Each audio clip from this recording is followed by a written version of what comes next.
How does a gorgeous girl in her early 20s just drop off the face of the earth and we have no idea what happened? I'm not buying that for 1 minute. And I want to know what happened to Andi Wagner. I'm Nancy Grace. This is Crime Stories. Thank you for being with us here at Crime Stories and on Sirius XM 111. First of all, Andi Wagner last heard from on August the 6th. What happened? Listen. Elane Garcia planned to come back to Evansville, Indiana to pick up her oldest daughter, Andi Wagner, and take her back to Texas where the two would live together. Those plans have now changed, and Garcia has moved back to Evansville to search for her oldest daughter. Andi Wagner was last seen weeks ago on August 6th, and other than a text message that same day, Wagner has not had any contact with family members or friends. Her mother is worried because Andi Wagner was extremely excited about the move to Texas. Okay, you're hearing from our friends at crimeonline.com, and with me right now, an all-star panel to make sense of where is Andi. Joining us is Andi's mother, Elane Garcia. Now, if you want to find her online, you can go to Answers for Andi and be Andi's voice. Elane, thank you for being with us. Thank you for inviting me, Nancy. Oh, yes. I'm trying to figure out you going to Evansville to get your daughter. I mean, I'd go to the end of the earth to get my daughter or my son, Lucy or John David, if they wanted to come home. The end of the earth. I would fight through chewing gum to get to them. So you go, your daughter wants to come home, move home with you, and you go to Evansville to bring her home. What happened? 2 weeks. I had spoken to Andi a few weeks before, and I had told her, she was crying, she said, "Mommy, I need to get out of here. If I don't get out of here, this place is going to swallow me whole." She said, "I want to be back with you. And I'm not getting any support here." I said, "Baby," at the time I was working at the penitentiary. So, they're kind of strict. So I said, "Baby, if you can just wait for 2 weeks, Mama, just wait 2 weeks. I will be there." And she said, "Okay." 2 weeks before I get there, she disappears. Oh, Miss Garcia, when I listen to you, And you don't understand how much I'm so mad at myself. Why didn't I just pick up and go? I know that you're thinking what you could have done differently, but Miss Garcia, she understood how much you loved her. What happened is not your fault. In fact, if it weren't for you, we wouldn't even be trying to find Andi. We wouldn't even know she was missing. We would know nothing. So she tells you she wants to move home with you. So you have a day off from work. What, do you drive all the way to Evansville? Yes. How long of a drive was that? It's a 12, 13-hour drive. Did you go by yourself? Yes, ma'am. In your car? Yes, ma'am. What kind of car were you driving? A Santa Fe. So you take off from Texas. Where in Texas? Vernon, Texas. Oh, Wichita Falls. I'm sorry. Wichita Falls, Texas. And you set off on about a 13-hour drive to Evansville, Indiana, to get your daughter. Why did she go to Evansville to start with? I actually moved here when the girls were younger, so they could be closer to their dad, because we would meet in Joplin during, school when they were out or whatever. So I thought, so I left my family and friends because I wanted my girls to be closer to their dad. I didn't want them to have that void of not having their dad in their life. So let me understand. You spoke to her. She goes, Mommy, I want to come home. I want to move home with you. And you say, I'll be there in 2 weeks to get you. When was the last time you actually spoke to her verbally?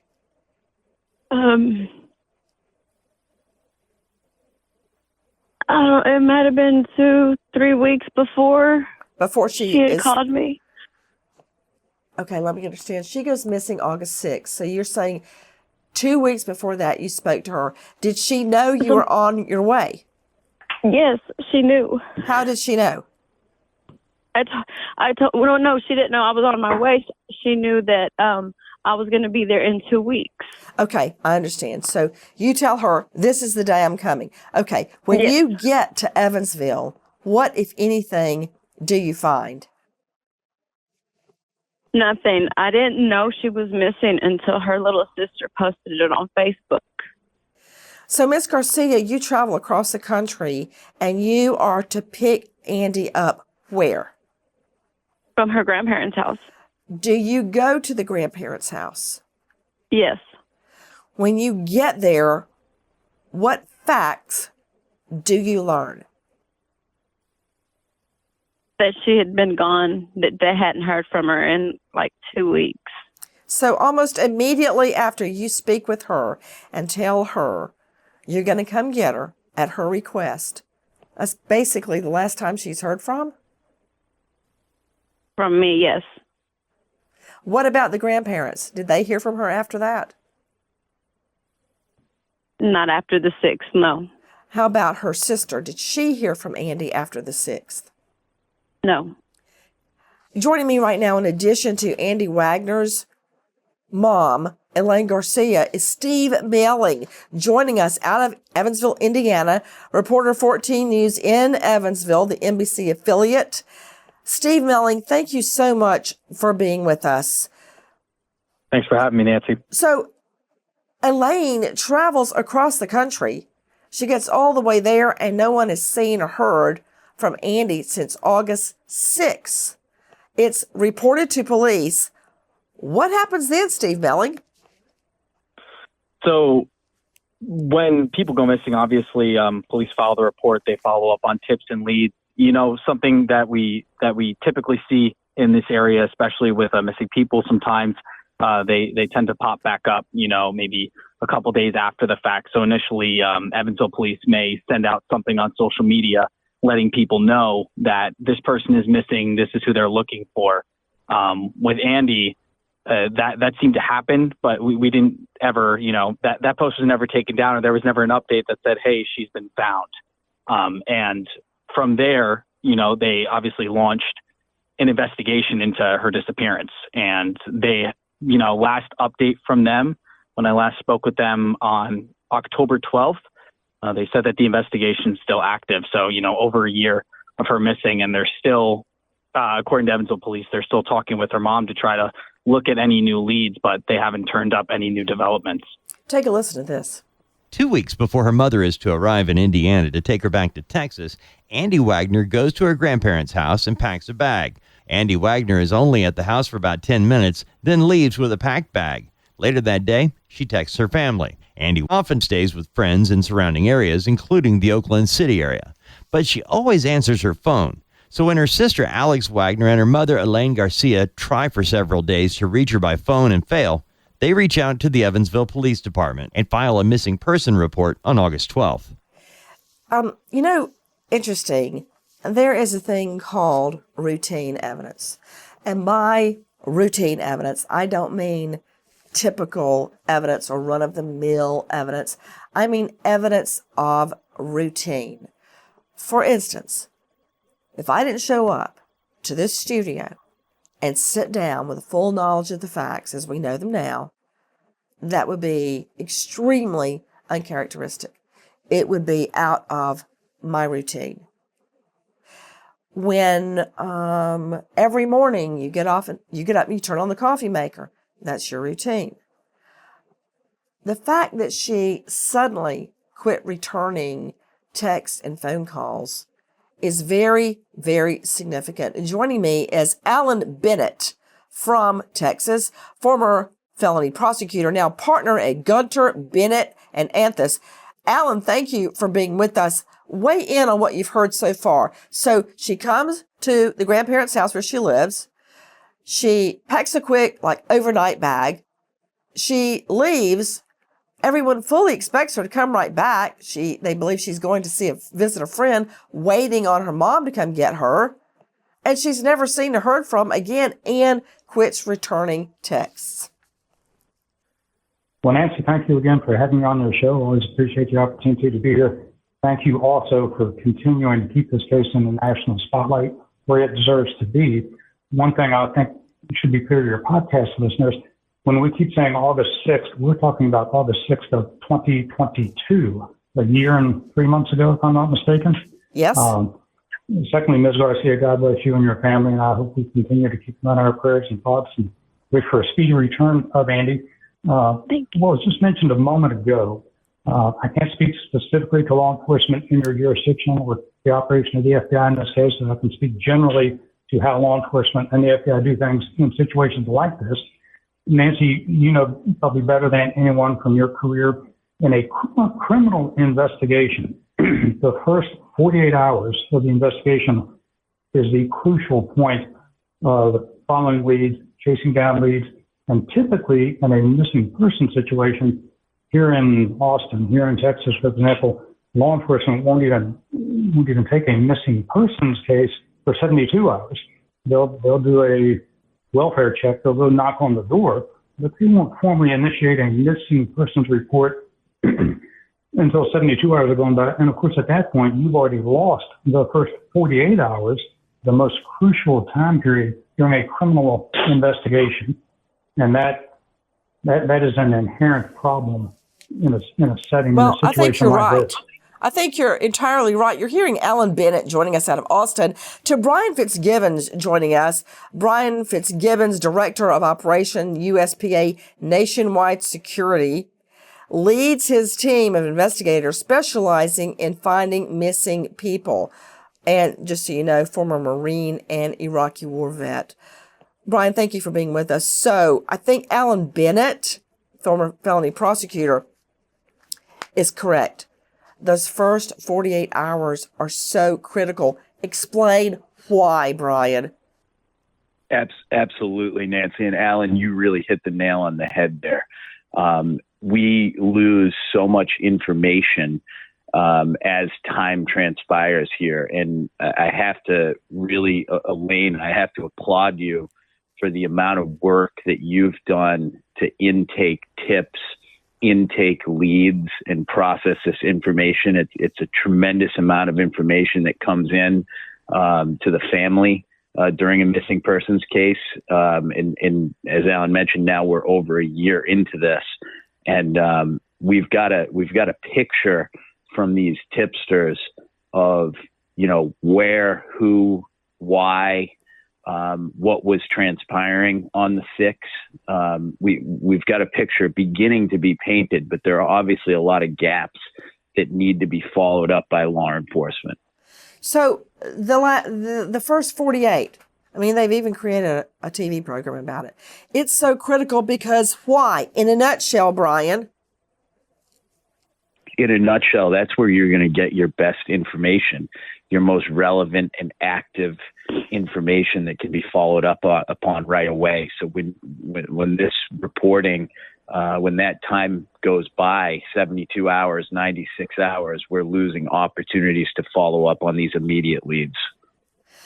A couple of quick questions to Steve Melling, joining us from 14 News in Evansville. Steve, when she walked out of the house of her grandparents' home where she was living, when she walks out with an overnight bag, did she get into a car? Did she hail a cab, an Uber? Did she catch a bus? Are there any Ring doorbell cams in the area that caught whose car she got into? I mean, what do we know about the day that she left? Well, police, obviously, you know, our latest updates from police as far as where this case stands, where she could have gone, you know, as has been mentioned before, folks saying she was last seen in Oakland City. which is about 45 minutes and change north of Evansville. So in retrospect to the roads that we have here, we have two major highways that could lead up that way, of whether it's on a Highway 41 or Interstate 69 can lead us up to Oakland City. So it's not by a far stretch of the imagination that could have been the last place that she was seen. But according to police, I mean, if there was any video that could have been seen of her leaving, we have not received that from police. At least has not been publicly, released. Okay, let's by think police. about that. Elane Garcia, you hear Steve Mellon and Brian Fitzgibbon, Alan Bennett speaking. Elane, do Andy's grandparents have a Ring door cam? Is there any surveillance video in their home? Yes, ma'am. They do have a Ring door cam. Was that retrieved? And I'm pretty sure, no. From my understanding, it wasn't. Did you look at it? No. Wasn't shown to me. Okay, you do know that the family is the repository. Like if I want to look at my Ring camera, I can look on my phone and see what happened last. It's not the police are going to give it to you. You have to look at it yourself. It belongs to your grandparents. If they've got a Ring doorbell cam. Did you ever look at it? No, ma'am. They never offered, or I asked. They never, I don't know how to say it. They never willingly say, hey, do you want to look at the Ring cam? Okay, you're Andy's what mom. Car did she leave? You're Andy's mom. Did you ever say, I'm trying to find Andy. I need to look at the Ring cam to see what kind of car she got into? Yes, ma'am. You said that, and they wouldn't give it to you? They didn't. Did they not show it to me? No. Why? I don't know. They did show one other female, but they didn't show it to me. Okay. Now I'm getting somewhere. And remember, everybody, I'm a JD, not a DDS. Don't know how to pull teeth. So, Elane Garcia, there is video, and they showed it to somebody else. And what, if anything, does it reveal? I don't know. From my understanding is that this female went to the Wagners, took screenshots of the cam of whatever car picked her up, and then I was told that it was deleted after that. From my understanding, it was a red vehicle. I don't know what kind, what type. I just was told it was a red vehicle. Okay, I am very, very confused right now, Steve Melling. Steve Melling joining us from 14 News as to what exactly is happening in this case. You've got a 24-year-old girl who walks out of her grandparents' house with an overnight bag to go visit friends. She's never seen again. And nobody obtained the Ring door cam video to show me what kind of car she got into. Is this real? As far as I'm aware, a very common for us, at least in this area, during the active investigations, police aren't going to release necessarily any video that they, can concretely tie, unless, they feel like there's a strong indication, that say, we have another missing persons case here where there was a surveillance video of a woman who got into a Chevy Suburban, and the FBI worked with EPD on that case, and they ended up releasing that video. So I haven't asked police specifically if there is, Ring doorbell footage of her leaving. So I can't concretely say whether or not they have that video. Elane, where do the grandparents live? They live off Oak Hill, very nice subdivision, has a huge library. Elane Garcia, am I correct in believing that the grandparents' home is near Oak Hill Library? Yes, ma'am. It's right off of Lynch. You go down Oak Hill, and it goes downhill, and there's this huge Oak Hill Library. So it seems to me, and I want to go back to you, Brian Fitzgibbons, that the first thing you do is obtain the security cam from the library, from the red lights at either end of the street. If there is a cam, you pass businesses, you get their cams to try to piece together and figure out what red car she was in. That's number one. Number two, at the same time, I would be working on pings from her phone. Take a listen to our friends at Crime Online. On August 12th, the Evansville Police Department sends out a missing person announcement to local media. The report says 24-year-old Andi Wagner was reported missing by a family member, and the last time they had any contact with her was on August 6th. Wagner is described as 5'6", 115 pounds, with brown hair and brown eyes. Andi has a mole near her upper lip and several tattoos. She has her mother's name on her forearm, a small rocket on her left ankle, and one with Roman numerals. She was last seen wearing an orange tank top and jeans. An orange tank top and jeans. Now see, that would show up on security video. What, if anything, can you tell me, Elane Garcia, about your daughter's cell phone habits? Did she normally answer calls? Did she normally return texts? Yes. Not 100% the time, but she would eventually. If I didn't hear from her in a day or two, I would definitely hear from her like the third or fourth day. She always kept in contact with me to let me know she was doing okay. She kept in contact with her grandmother and her sister and the same way. All contact ceased on August 6th? Yes. Joining me now is Dr. John. Go ahead. I'm sorry. When I found out that she was missing, I called her number. It was answered, and it was hung up. I called again. I was restricted. Had she ever restricted you before, Ms. Garcia? No, ma'am. So, Dr. John Delatorre joining us now, licensed psychologist specializing in forensic psychology. Dr. Delatorre, thank you for being with us. If she had never blocked her mother before in her whole life, after 24 years of living, I find it very difficult to believe that she would block her mother now. Well, I totally agree. And as you described before about a person's routine, a person's routine is deeply inset in how they're going to behave from one day to the next. The only thing that would force someone to deviate from their routine is if there's something in distress that's happening. So they could be overwhelmed with something, or someone else has interrupted the person's routine, that there is a second person, potentially even a third person, that has come into that person's life and completely upended that person's routine. You know what it brings to mind, Dr. Delatorre? It brings to mind, or to me anyway, Gabby Petito, who went on a cross-country trip in her Ford Transit with her then fiance, Brian Laundrie.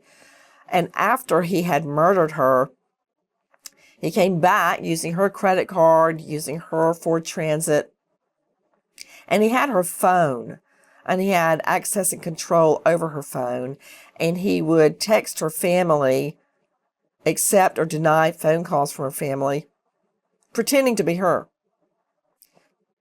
So comparing that to this case where Elane tries to call Andi, the person picks up and hangs up when she realizes it's the mom, and then she immediately calls back and she's been blocked. What do you make of that, Dr. Delatorre?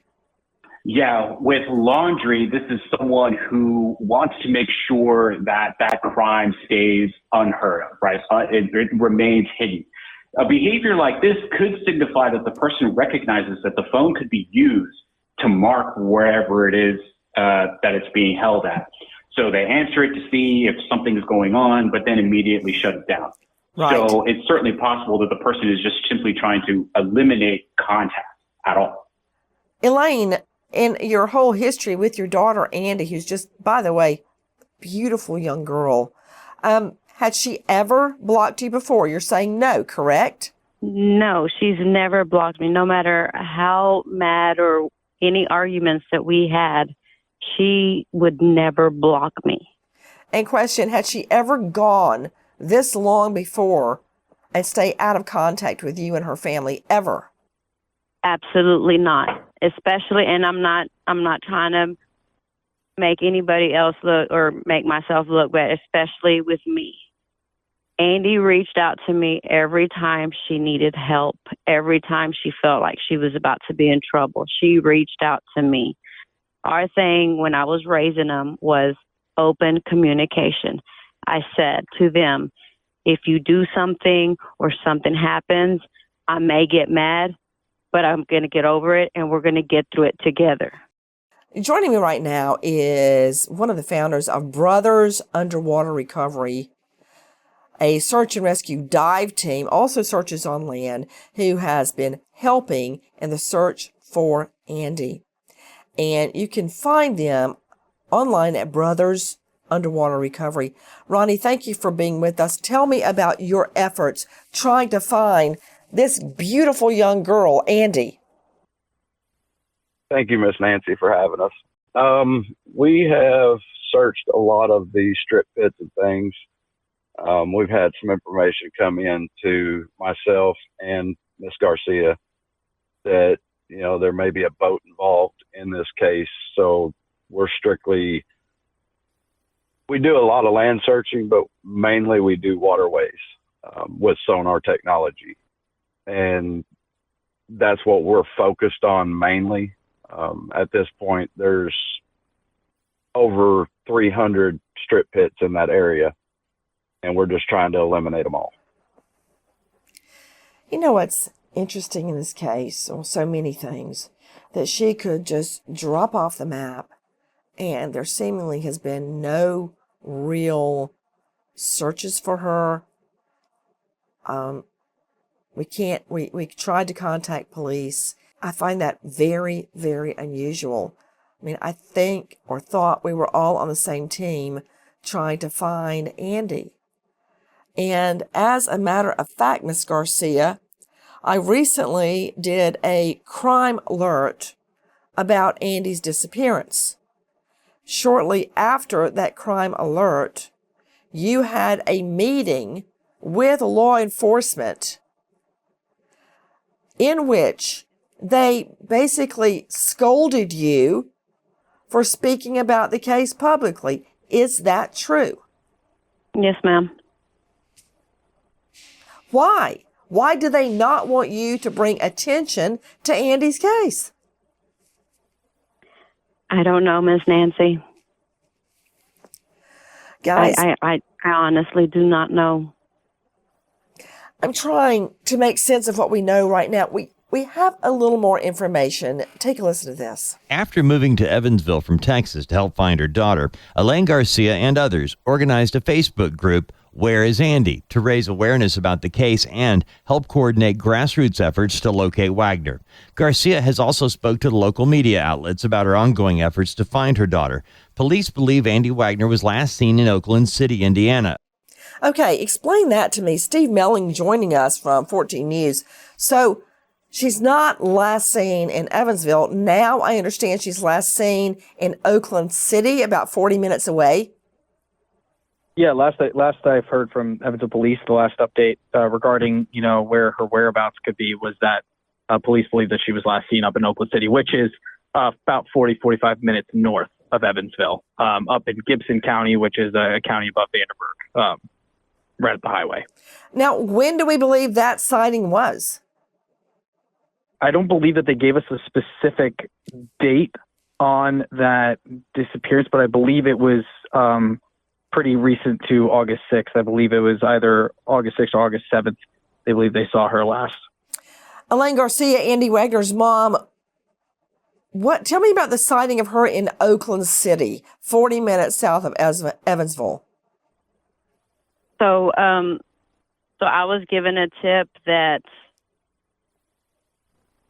she had been picked up from Newburgh to Oakland City. I have one tipster that said that they literally saw her get out of a vehicle with 3 other guys. And that was the last that they saw her. Is this a person that knows Andi? No. Okay. But recognized her flyers. Are these flyers that you put up? Yes, ma'am. Do you believe the person was credible? I don't know because I don't know them personally. They sound like an older couple. Ronnie, are you familiar with this sighting? I am familiar with, Miss Garcia telling me about it, yes. Okay, what if anything do you know about the sighting? Should we believe it or not? They seem like an older couple, like Miss Garcia said. I hear you saying older. Are they blind? I mean, they saw the flyer. They see the girl. They call the number. You got two people. I mean, you say a couple. That's two people. Identify this girl. I mean, are they drunk? Are they high? Are they blind? Can they not see? Were the lighting conditions bad? Was it the dead of night? Do we believe the sighting? Guys, this could not be more critical. And that was one of the questions I asked this person. Why didn't you call it in? Okay, wait, they did call it in. That's how you found out about them, right? No, they told me about it months later. They reached out to me on Messenger because I was posting about Andi and posting pictures. Okay, so have you gone to meet with them? No. Why? They don't want Miss Nancy, a lot of these people that come to me don't want to get involved. Be involved. They don't want, I have asked, can we meet? Can we talk on, no.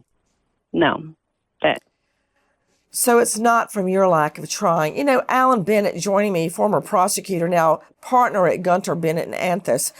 Alan, I've seen it a million times, and I believe Elane Garcia is right. I think that it is an amazing blessing that they even responded on the internet to her. People don't want to get involved. They don't want anything to do with it. And so many cases go unsolved. Missing people remain missing because witnesses are afraid to come forward. I think Elane is telling it exactly the way it happened. I am puzzled about law enforcement's handling of potential evidence in this case, ring cameras, halo footage, HALO, the law enforcement footage we see at intersections after 9/11. If there's a missing person, law enforcement typically puts every scrap of evidence they can into the media with the questions, has anyone seen this car? Does anyone recognize this car? Does anyone recognize this person? I'm puzzled as to why law enforcement declines the opportunity to come onto your show. They would take every opportunity available to continue to get that message out. And those things puzzle me. And you know what? Another thing, Alan Bennett, following up on what you're saying, there may be a perfectly innocent explanation about what police are doing. I used to have a judge. He was the best judge in the courthouse, by the way, and he was in his 80s. And he would tell juries, it is your duty to make all the witnesses speak the truth, impugning perjury on no one. In other words, it's your duty to go back in that jury deliberation room and make all the puzzle pieces fit together and assume nobody's lying. I don't want to assume the police have done a bad job. They may know a lot that they can't or won't say. So I don't want to impugn them now. I do think they need to communicate with Andi's mother better than they're doing. That does not mean they have dropped the case. Now, why they wouldn't come on with me, I don't know. Maybe they thought they wouldn't like my questions to them. I don't know the answer to that.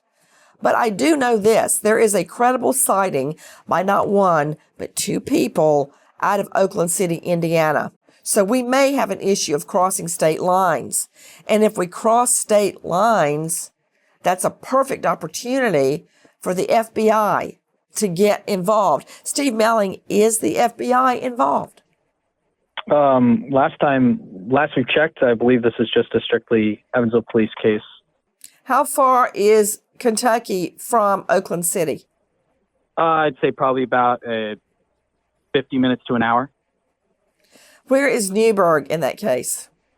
Newburgh is just east of Evansville, so it's about 15 minutes east. And so from Newburgh to Oakland City, you're talking about probably the same amount of time it takes to get to Evansville. It's probably about 45 minutes. I would like to ask, Please jump in. is why when Andy left with this individual and took her to his place, why was not, and I don't know if they have or they didn't, but I haven't gotten a straight answer. Has anybody in that area where he lived, did they ask any of the neighbors for ring cams? Because supposedly I was told who she was with, where she went to Newburgh. And now this person is claiming that he was asleep and he went to sleep at 2:00 and Andy left at 2:30 in the morning. Ronnie, joining us from Brothers Underwater Recovery, also searches on land, who's been working on this case.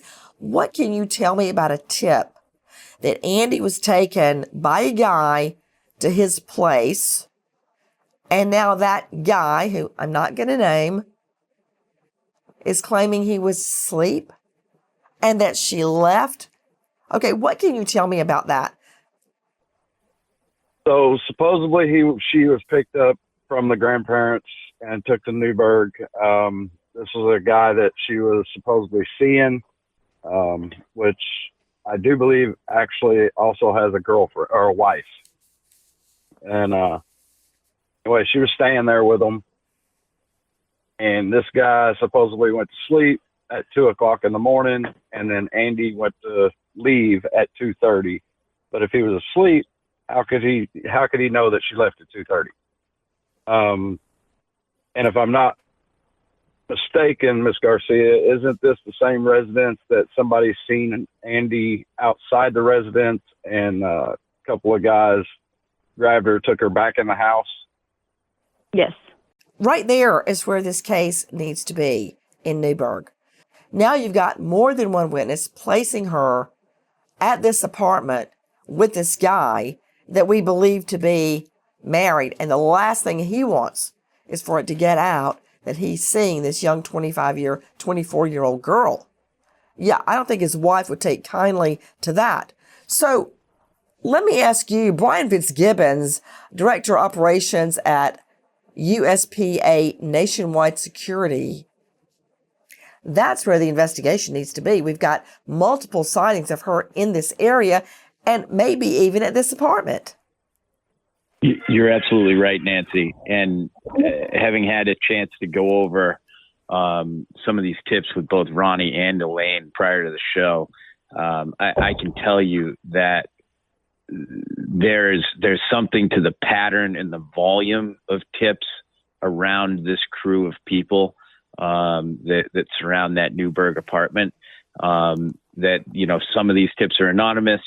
Some of these tips are from people that are non-anonymous, but there is a high number of tips that surround Andy going to this apartment in Newburgh, and that is indeed where this investigation needs to go as quickly as possible. Ronnie, joining us from Brothers Underwater Recovery, what can you tell me about police investigation in Newburgh? As far as I know, there is not one. Supposedly, she went to a party the next night after she left that house, which was in Oakland City. That's why this investigation has went to Oakland City. So she was spotted August the 7th at a party in Oakland City. Is that correct? Yes, ma'am. And Steve Yes, Melling, how far away is Oakland City from Newburgh? About 45 minutes. Well, she's got to be getting from place to place somehow. Somebody is giving her a ride. So I'm trying to... Right. Elane Garcia, what about pinging her phone? Has that happened? It has happened, but I cannot remember if they said it pinged in Newburgh or it pinged in Evansville. But In my opinion, I think they did something to my daughter, brought her phone back into town, and used it to ping it to make it look like she was in town. When you say in town, you mean Evansville? Yes, ma'am. Do you know the last ping on her phone? Was it in Evansville? No. So we've got her alive the night of the 7th, and something goes wrong the night of August the 7th. If you have information on this girl, 24-year-old Andi Wagner, please dial 812-436-4012. Repeat, 812-436-4012. The search for Andi goes on. Goodbye, friend. Guys, thank you for watching Crime Online with Nancy Grace here on YouTube. To get the very latest, subscribe to Crime Online here.